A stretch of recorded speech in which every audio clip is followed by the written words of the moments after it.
My daughter yelled into the phone, "Mom, why are strangers taking everything out of my bedroom?" I smiled, sitting in my new apartment, surrounded by people who actually wanted to hang out with me. "Sweetheart," I said calmly, "it's not your bedroom anymore. I sold it." I'm Donna Mitchell, and I'm 72. Before I dive into this story, I'd love to know where you're watching from today.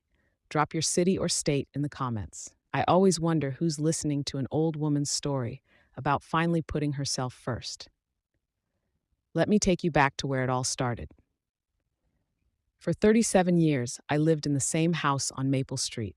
It was a lovely four-bedroom colonial with a wraparound porch, the kind of place you see in those classic American living magazines.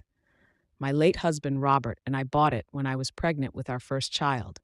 We raised three kids there: Lauren, Michael, and Stephanie. Every room had its own memories: the kitchen where I taught them to bake, the living room where we opened Christmas gifts, and the backyard where Robert built a tree house that somehow never fell apart.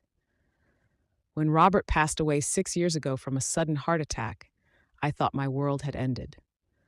We were supposed to grow old together and travel, finally do all those things we'd put off while raising kids.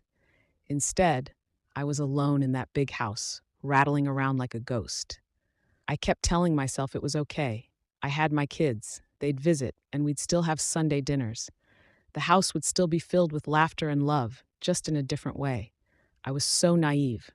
In the first year after Robert died, they did come around. Lauren would stop by every few weeks. Michael would come for dinner once a month, and Stephanie, who lived closest, would pop in occasionally. But I could see it in their eyes: obligation. They were just checking the box for visiting their grieving mom. By the second year, the visits became less frequent. Once a month turned into every couple of months, and phone calls that used to be weekly became sporadic texts. "Busy with work, Mom. The kids have so many activities. We'll come by soon, promise." I tried to understand. They had their own lives and struggles.